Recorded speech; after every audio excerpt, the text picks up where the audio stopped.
कहानी की शुरुआत होती है घने जंगल के बीचों बीच एक बड़ी नदी से, जहां जेफ नाम का एक आदमी अपने कुछ साथियों के साथ इसी नदी में आगे की तरफ बढ़ रहा होता है। ये लोग सांपों को पकड़कर उसे शहर में बेचा करते थे, लेकिन आज ये लोग जिस जगह सांप पकड़ने जा रहे थे वो जगह बहुत ज्यादा खतरनाक थी। यहाँ बोट का कैप्टन भी जेफ से कहता है कि जिस जगह तुम लोग जा रहे हो वो जगह श्रापित है और जहरीले सांपों से भरी हुई है, और मैंने सुना है कि वहाँ क्रिम्सन नाम का एक बहुत ही बड़ा एनाकोंडा रहता है। जो भी उस जगह पर जाता है वो एनाकोंडा उसे मार देता है। लेकिन जेफ मुस्कुराते हुए बोट के कैप्टन से कहता है कि बस तुम मुझे वहाँ तक पहुँचा दो, वहाँ तुम्हें तुम्हारे पैसे मिल जाएंगे और तुम अपनी बोट को लेकर वापस आ जाना। जेफ सांपों को पकड़ने का एक एक्सपर्ट शिकारी था और आज जेफ खास उस क्रिम्सन एनाकोंडा को पकड़ने के लिए इस जंगल में आया था। कुछ देर बाद ये लोग उस जगह तक पहुंच जाते हैं और यहाँ बोट का कैप्टन जेफ से ज्यादा पैसे मांगने की डिमांड करता है, क्योंकि ये एक बहुत खतरनाक जगह थी और यहाँ तक किसी को पहुँचाना एक बहुत ही बड़ा रिस्की काम था। जेफ भी इनकार नहीं करता और वो जेब से पैसे निकालकर उसे दे देता है। लेकिन जैसे ही बोट का कैप्टन पैसे लेने के लिए दोनों हाथ आगे बढ़ाता है तब जेफ जानबूझकर पैसे नीचे गिरा देता है, जिसे खुशी खुशी बोट का कैप्टन उठाने लगता है। पैसे उठाने के बाद जब वो मुस्कुराते हुए जेफ की तरफ देखता है तब जेफ उसके गले में चाकू घोंपकर उसे मार देता है और बेरहमी से उसका गला काटकर नदी के पानी में उसका सिर फेंक देता है। ये सब कुछ नदी के किनारे खड़े जेफ के साथी भी देख रहे थे। जेफ को ऐसा करते देखकर वो दोनों बहुत ज्यादा डर जाते हैं। इसके बाद जेफ अपने दो साथियों के पास आता है और उनसे कहता है कि अगर तुम दोनों ने भी मुझे धोखा देने की कोशिश की तो तुम्हारा भी यही हाल होगा। इसके बाद ये तीनों जंगल में आगे बढ़ते हुए एक जगह पर पहुंचते हैं जहां उन्हें सांपों की एक बड़ी मूर्ति दिखाई देती है और ये देखते हुए जेफ कहता है तो आखिर क्रिम्सन एनाकोंडा की कहानी सच थी। दूसरी तरफ जेफ के साथियों को बहुत सारे सांप मिल जाते हैं जिन्हें देखकर वो भी बहुत ज्यादा खुश हो जाते हैं। इसके बाद ये दोनों जल्दी से सभी सांपों को पकड़कर बैग में बंद करने लगते हैं, जबकि जेफ इन छोटे सांपों पर ध्यान नहीं देता और वो इस जंगल के सबसे बड़े सांप जिसका नाम क्रिम्सन एनाकोंडा है उसे ढूंढने लगता है। अब इन दो साथियों ने जो सांप कपड़ों के बैग में भर दिए थे उन सांपों को अकेले एक साथी बोट तक लेकर आता है। वो देखता है कि जेफ ने जिस आदमी का गला काटकर पानी में फेंक दिया था उसकी सर कटी लाश कुछ दूरी पर पानी में खड़ी है। ये देखकर उसे अपनी आंखों पर यकीन नहीं आया। तभी वो लाश अचानक पानी में डूब गई और तैरते हुए एक बड़ी सी चीज तेजी से उसकी तरफ बढ़ने लगी। वो आदमी डर के मारे तेजी से जंगल की तरफ भागने लगता है, लेकिन तभी बिजली की रफ्तार से एक बहुत ही बड़ा एनाकोंडा उसे जकड़ लेता है। वो एनाकोंडा उस आदमी की बॉडी पर लिपटकर उसकी हड्डियां तोड़ देता है और अपना बड़ा सा मुंह खोलकर उसे खाने लगता है। दूसरी तरफ हम उस आदमी के दूसरे साथी को देखते हैं जो सांपों से भरे एक बैग को लेकर जंगल में आगे की तरफ बढ़ रहा होता है। तभी वो अचानक एक जगह पर रुककर कुछ ऐसा देख लेता है जिससे वो बहुत ज्यादा डर जाता है। असल में उसने उसी बड़े एनाकोंडा की बॉडी को रेंगते हुए देख लिया था। जैसे ही वो एनाकोंडा एक पेड़ पर चढ़ रहा था तो उसके पेट को देखकर साफ लग रहा था कि उसने किसी इंसान को जिंदा निगल लिया है। अब इससे पहले कि वो आदमी अपनी जान बचाकर भाग पाता तभी वो एनाकोंडा उसके साथी की लाश को उगल देता है। इसके बाद वो सांप उस आदमी को भी पकड़ लेता है। वो सांप उस आदमी को जकड़कर जोर से दबाता है और पेड़ से लिपटकर उस आदमी को भी खाने लग जाता है। ये सब कुछ ही दूर से जेफ भी देख रहा होता है और ये देखकर जेफ अपने साथी को बचाने के बजाय खुश हो रहा था, क्योंकि जेफ भी यही चाहता था कि कोई उस सांप का चारा बन जाए और जब चारे को खाते समय सांप का ध्यान भटक जाए तब जेफ सांप को बेहोश करके मार दे। इसके बाद जेफ अपना शॉटगन निकालकर सांप को बेहोश करने ही वाला था कि तभी अचानक जंगल के सभी जानवर और बर्ड्स शोर मचाने लगे, जिनकी आवाज सुनते हुए वो एनाकोंडा अपने शिकार को ऐसे ही छोड़कर चला जाता है। आखिर कुछ तो ऐसा था जिससे जंगल के सभी जानवर डर रहे थे। अब यहाँ सीन कट होता है और हमें एक सर्कस शो दिखाया जाता है। ये सर्कस अब बंद होने के कगार पर था। कोई भी इस सर्कस को देखने का इंटरेस्ट नहीं रखता था। यहाँ सर्कस के मालिक के पास बिली यांग नाम का एक लड़का आता है जो सर्कस के मालिक को पैसों से भरा हुआ एक सूटकेस देकर सर्कस में काम करने वाले सभी लोगों को खरीद लेता है, क्योंकि उसने थाईलैंड जाकर एक नया सर्कस खोलने का प्लान बनाया हुआ था। सर्कस के लोग बिल यांग के पास इतने सारे पैसे देखकर परेशान हो जाते हैं, क्योंकि आज से कुछ साल पहले बिल यांग बहुत गरीब हुआ करता था। वो भी इन लोगों के साथ मिलकर सर्कस में काम किया करता था, लेकिन पता नहीं कि बिल यांग अब कौन सा ऐसा काम करने लगा जिससे वो रातों रात इतना अमीर हो गए। अगली सुबह बिल यांग बोट के जरिए सभी लोगों को थाईलैंड ले जाने का प्लान बनाता है। अब क्योंकि बिल यांग ने इन सभी लोगों को खरीद लिया था इसलिए ये सभी उसकी बात मानकर बोट में बैठ जाते हैं और और बोट का कैप्टन बोट को चलाने लगता है। रास्ते में बिल यांग बाथरूम में छिपकर किसी को कॉल करता है और कॉल पर वो सामने वाले से कहता है कि डिलीवरी तैयार है, जल्द ही मैं इन लोगों को लेकर तुम्हारे पास पहुंच जाऊंगा। बिल यंग की इन बातों से हमें पता चलता है कि वो बोट पर मौजूद लोगों के साथ कुछ गलत करने वाला है। कुछ दूर आगे जाने के बाद ये लोग देखते हैं कि आगे का रास्ता बंद है, जहां लकड़ी और कई सारे कंटेनर्स रखकर किसी ने रास्ता रोक दिया था। तब बोट का कैप्टन कहता है कि हम दूसरे रास्ते से जा सकते हैं, लेकिन उस रास्ते से जाते हुए हमें थाईलैंड पहुंचने में बहुत टाइम लगेगा। इसलिए बिल यांग को कैप्टन का आइडिया पसंद नहीं आता।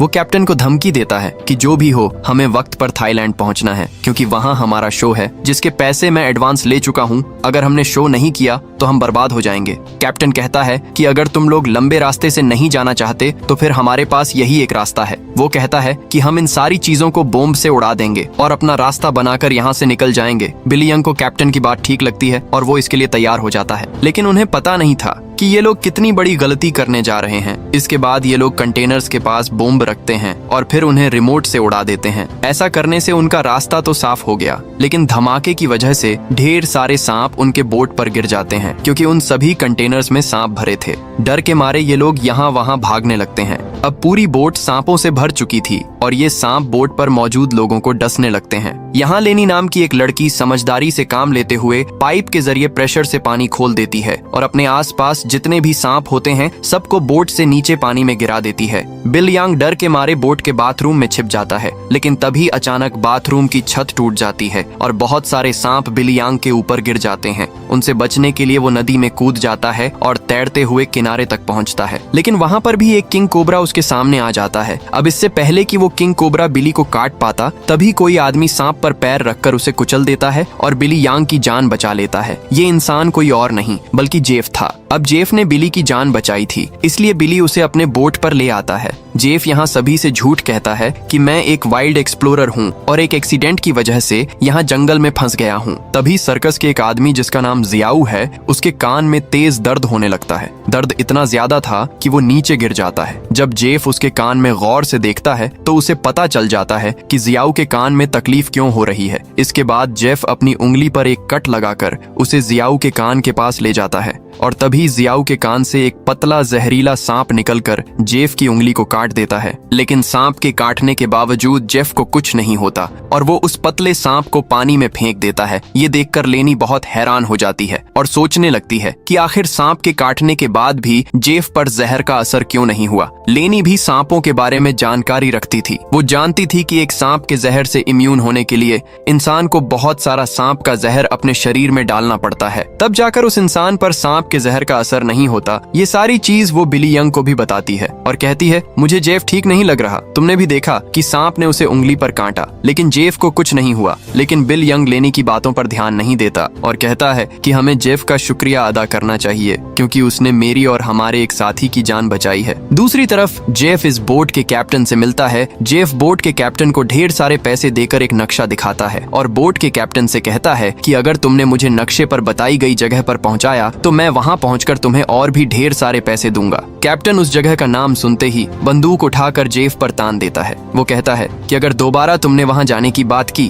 तो मैं तुम्हें गोली मार दूंगा। दरअसल कैप्टन भी उस जगह के बारे में जानता था कि वहां एक बहुत ही खतरनाक क्रिम्जन नाम का एनाकोंडा रहता है। ये सुनकर जेफ वहां से चला जाता है। कैप्टन बोट में बैठकर मछलियां पकड़ने लगता है, लेकिन तभी हम देखते हैं कि कैप्टन जिस फिशिंग रोड से मछलियां पकड़ रहा था, वो फिशिंग रोड नीचे से कोई जोर से खींचता है, जिसकी वजह से वो फिशिंग रोड कैप्टन के हाथ से छूटकर नीचे गिर जाती है। अब कैप्टन उस फिशिंग रोड को उठाने के लिए नीचे झुकता है, लेकिन तभी उसे कोई पानी में नीचे खींच लेता है। दरअसल कैप्टन को किसी और ने नहीं बल्कि जेफ ने पानी में नीचे खींचा था। कैप्टन को मारने के बाद जेफ कैप्टन की बॉडी को उस जंगल में मौजूद एनाकोंडा को बुलाने के लिए चारे के तौर पर इस्तेमाल करता है। कुछ देर बाद सभी कैप्टन को ढूंढने लगते हैं, लेकिन बोट का कैप्टन उन लोगों को कहीं पर भी नहीं मिलता। लेनी को जेफ पर शक होने लगता है कि कहीं जेफ ने उसे मार तो नहीं दिया। वो जेफ से पूछती है कि कैप्टन कहाँ है, लेकिन जेफ कहता है कि मुझे कैप्टन के बारे में कुछ भी नहीं पता। वो ये भी कहता है कि ये जंगल है, यहाँ इंसानों का गायब होना आम बात है। तभी अचानक पूरे जंगल में एक अजीब सा शोर छा जाता है। जंगल के सभी परिंदे और जानवर शोर मचाकर भागने लगते हैं। तभी एकदम से उन सबको पानी में कुछ अजीब सी हलचल सुनाई देती है।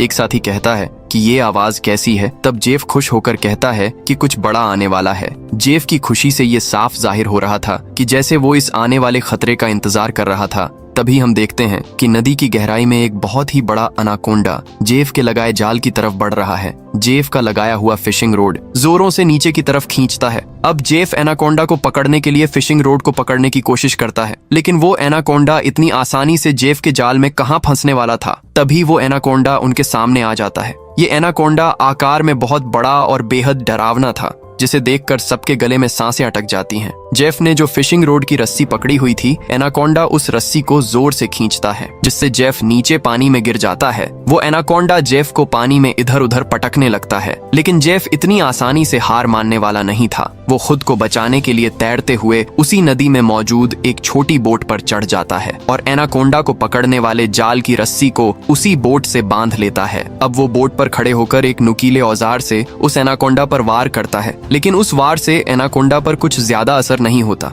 एनाकोंडा जेफ को पकड़ लेता है। वो एनाकोंडा जेफ के साथ साथ उस बोट के ऊपर लिपटकर नीचे पानी में डुबो देता है। दूर खड़े ये लोग ये सब कुछ देख रहे थे और उन्हें लगता है कि जेफ मारा गया, लेकिन अगले ही पल जेफ तैरता हुआ पीछे से वापस बोट में आ जाता है। ये देखकर सभी लोग हैरान रह जाते हैं। अब जेफ फिर से पानी में एनाकोंडा ढूंढने लगता है, लेकिन उसे नहीं पता था कि एनाकोंडा अब पानी में नहीं बल्कि उसके पीछे बोट की छत पर है। एनाकोंडा सबके सामने अपने मुंह से कैप्टन की बॉडी को उगल देता है। ये देखकर बोट पर सभी लोग बहुत डर जाते हैं। ये लोग एनाकोंडा से खुद को बचाने के लिए इधर उधर भागने लगते हैं। वो एनाकोंडा कमरे में बंद सर्कस के दो साथियों को मारने ही वाला था कि तभी पीछे से जेफ हाथ में एक नुकीला औजार लिए एनाकोंडा पर हमला कर देता है, जिससे एनाकोंडा और भी ज्यादा गुस्सा हो जाता है और अब एनाकोंडा जेफ की तरफ बढ़ने लगता है। लेकिन जेफ एनाकोंडा से खुद को बचाते हुए उससे छिप जाता है, मगर एनाकोंडा भी जेफ का पीछा नहीं छोड़ता। वो जेफ को ढूंढने के लिए बोट के अंदर घुस जाता है, जहां बोट के अंदर सर्कस के बाकी लोग भी छिपे हुए थे। लकीली एनाकोंडा बिली और डायना को देख नहीं पाता। वो उनके ऊपर से रेंगते हुए खिड़की से होकर बोट से बाहर निकल जाता है। ये सभी लोग बोट के कोने कोने में छिपे हुए थे।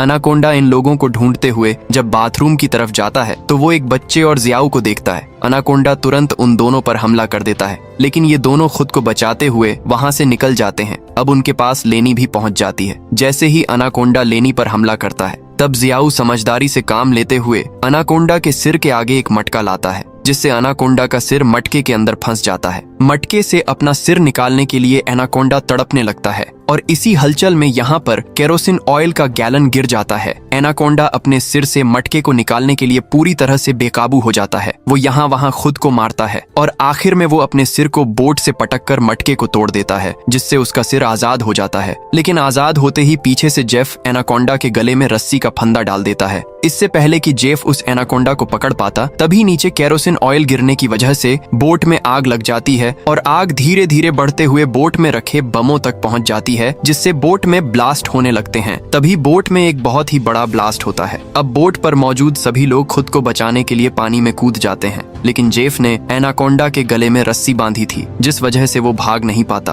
और आग में जलकर मर जाता है। ये लोग जैसे तैसे तैरते हुए नदी के किनारे तक पहुंच जाते हैं। जहाज को जलता देखकर बिली यंग रोने लगता है। वो इस वजह से रोता है कि ये लोग अब समय पर थाईलैंड नहीं पहुंच पाएंगे। सर्कस के बाकी लोग बहुत ज्यादा डरे हुए थे, क्योंकि ये सभी जंगल के बीचों बीच थे और अब उनके पास वापस जाने के लिए बोट भी नहीं था। लेनी समझ चुकी थी कि इन सब का जिम्मेदार जेफ है। उसने इनके जहाज को एक जाल के तौर पर इस्तेमाल किया। वो जेफ से कहती है, अगर तुमने ऐसा ना किया होता तो ये इतना बड़ा खतरा हम पर ना आता। जेफ जवाब में कहता है कि तुम लोग जानते भी हो कि इस एक एनाकोंडा की कीमत कितनी है। अगर तुम लोगों ने इसे पकड़ने में मेरा साथ दिया होता तो आज हम सब करोड़पति होते। पैसों का नाम सुनते ही बिली यंग की आंखें चमक उठती हैं। वो थाईलैंड जाने का प्लान कैंसिल कर देता है और दौड़कर जेफ के पास आता है और कहता है, मैं तुम्हारे साथ हूँ। बताओ इस एनाकोंडा को पकड़ने के लिए हम क्या कर सकते हैं और हमें पैसे कैसे मिलेंगे। उसके बाद जेफ एक मैप निकालता है और उन्हें दिखाते हुए कहता है, अगर तुम लोग मेरी मदद करोगे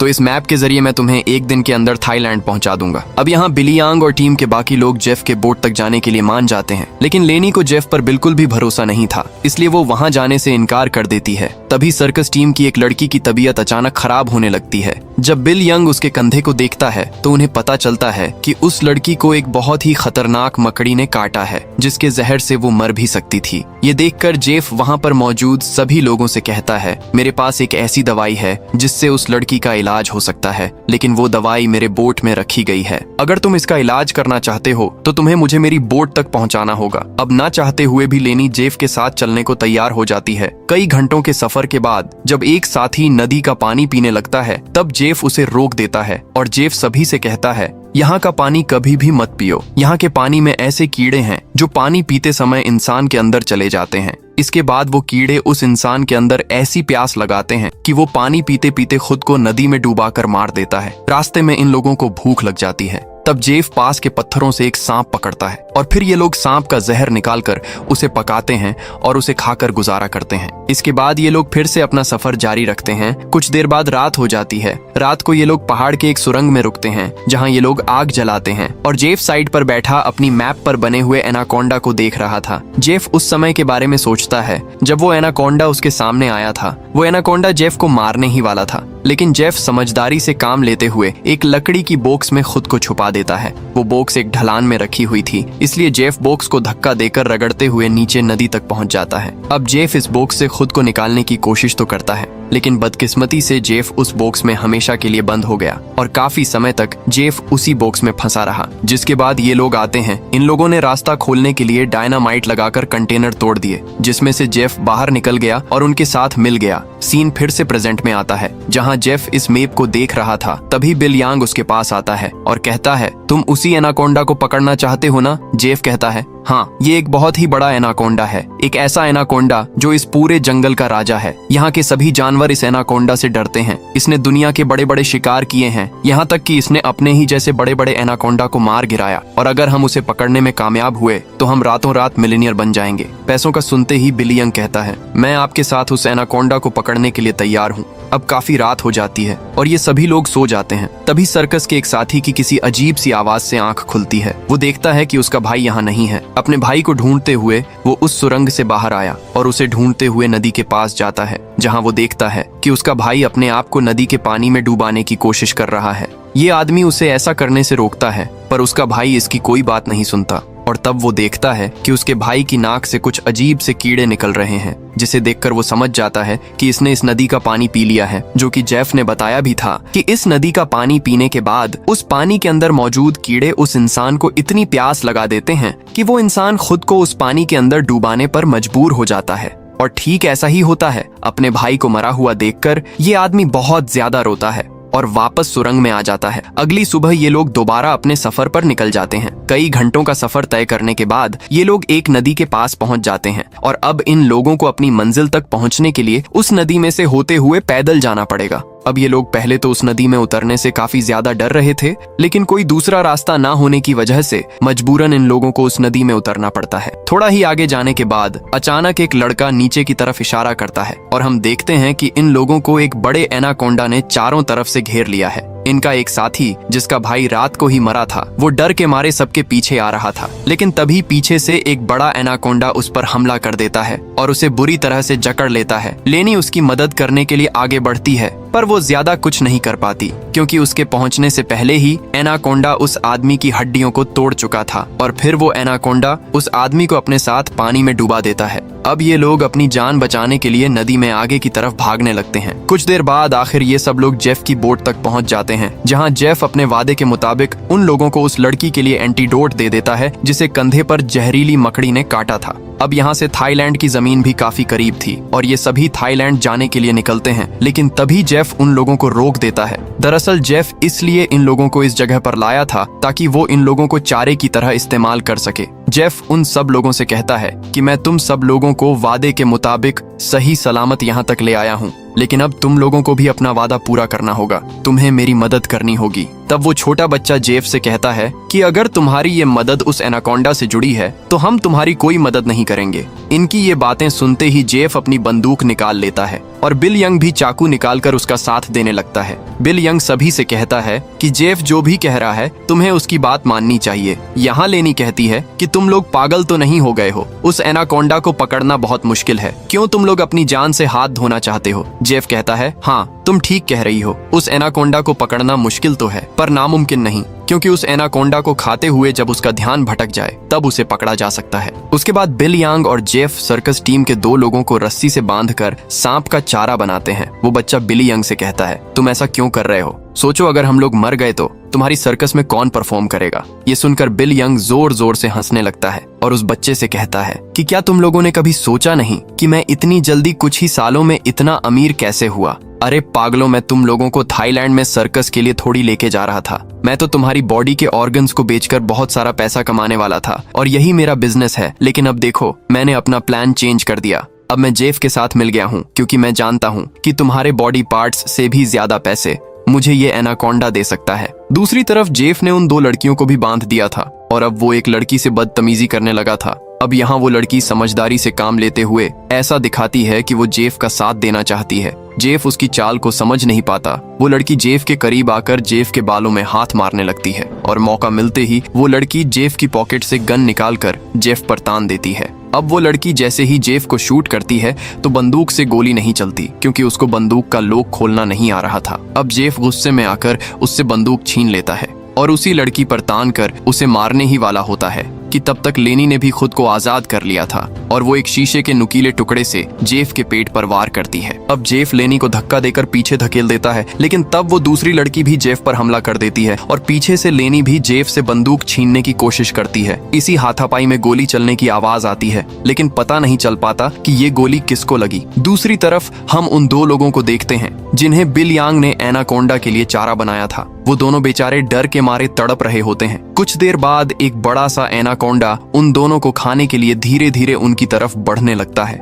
जबकि दूर खड़ा बिल यांग मजे से ये सारा नजारा देख रहा था। बिल यांग इंतजार में था कि कब वो एनाकोंडा उन पर हमला करेगा और मैं रस्सी को खींचकर उस एनाकोंडा को पकड़ लूंगा। लेकिन वो ये नहीं जानता था कि जहां पर वो खड़ा है ठीक उसके ऊपर से एक दूसरा एनाकोंडा उस पर हमला करने के लिए आगे बढ़ रहा है। अब इससे पहले कि बिल यंग उस एनाकोंडा को देख पाता, वो एनाकोंडा उसके काफी करीब पहुंच जाता है और वो एनाकोंडा बिल यांग पर हमला करके उसे अपने साथ उठाकर ले जाता है। और तब बिल यांग के हाथ से रस्सी छूट जाती है, जिससे एनाकोंडा का चारा बने हुए 2 लोगों को जाल कवर कर लेता है, जिससे उनकी जान बच जाती है। दूसरी तरफ जेफ उस लड़की को मारने की कोशिश करता है, लेकिन लेनी पीछे से आकर जेफ को एक बड़ी लकड़ी से सिर पर मारकर बेहोश कर देती है। जेफ के बेहोश होते ही ये दोनों भागते हुए अपने 2 साथियों के पास पहुंच जाती हैं और उन्हें जाल से आजाद कर लेती हैं। लेकिन बदकिस्मती से जेफ को होश आ गया था और वो उनकी तरफ बढ़ने लगा, लेकिन तभी एक बड़ा सा एनाकोंडा आकर जेफ को ले जाता है। ये लोग अब जल्दी से यहाँ से निकलने की तैयारी करते हैं, लेकिन उनकी एक साथी चलने के लायक नहीं थी, क्योंकि जेफ और उन लड़कियों के बीच हाथापाई के दौरान जो गोली चली थी वो गोली उस लड़की को लगी थी।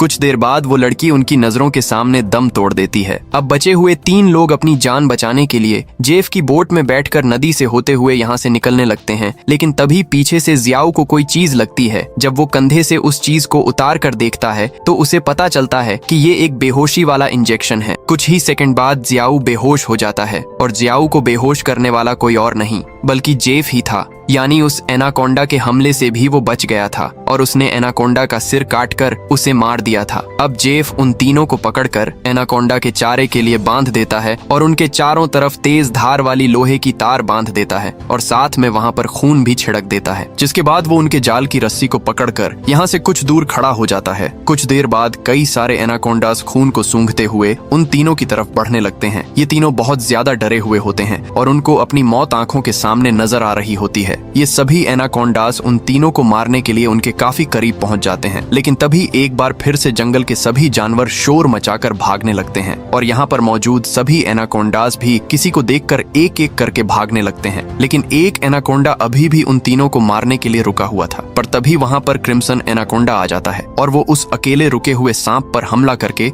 उसे एक ही झटके में मार देता है। यहाँ हम उस क्रिम्सन एनाकोंडा को अच्छी तरह से देख पाते हैं, जो साइज में बहुत ही ज्यादा बड़ा और खतरनाक था, जिसे देखकर ये तीनों बहुत ज्यादा डर जाते हैं। लेकिन दूर खड़ा जेफ क्रिम्सन एनाकोंडा को देखकर बहुत खुश होता है। वो एनाकोंडा उन तीनों से लिपटकर अपना बड़ा सा मुंह खोलकर उन तीनों को खाने ही वाला था कि तभी जेफ जाल की रस्सी छोड़ देता है, जिसमें वो एनाकोंडा फंस जाता है। ये एनाकोंडा अपने आप को छुड़ाने के लिए तड़पने लगता है। वो काफी जोर लगाकर खुद को आजाद करने की कोशिश करता है, लेकिन जब वो आजाद नहीं हो पाता तब वो अपने तेज नुकीले दांतों से जाल की रस्सी काटकर खुद को आजाद कर लेता है। लेकिन अभी भी जाल की रस्सी उसके बॉडी में फंसी हुई थी। इसलिए जेफ रस्सी को मजबूती से पकड़कर उसे पकड़ने की कोशिश करता है, पर जेफ अनाकोंडा की ताकत का मुकाबला कहाँ कर सकता था। जेफ उसे पकड़ने की कोशिश में 2 पेड़ों के बीच फंस जाता है और अब वो उन पेड़ों से बाहर निकल नहीं पाता और मौके का फायदा उठाते हुए वो क्रिम्सन एनाकोंडा जेफ की तरफ बढ़ने लगता है और जेफ को पकड़कर बुरी तरह से जकड़ने लगता है। ये 3 लोग भी अपनी आंखों से ये सारा नजारा देख रहे थे और डर के मारे जल्दी से खुद को छुड़ाने की कोशिश करते हैं,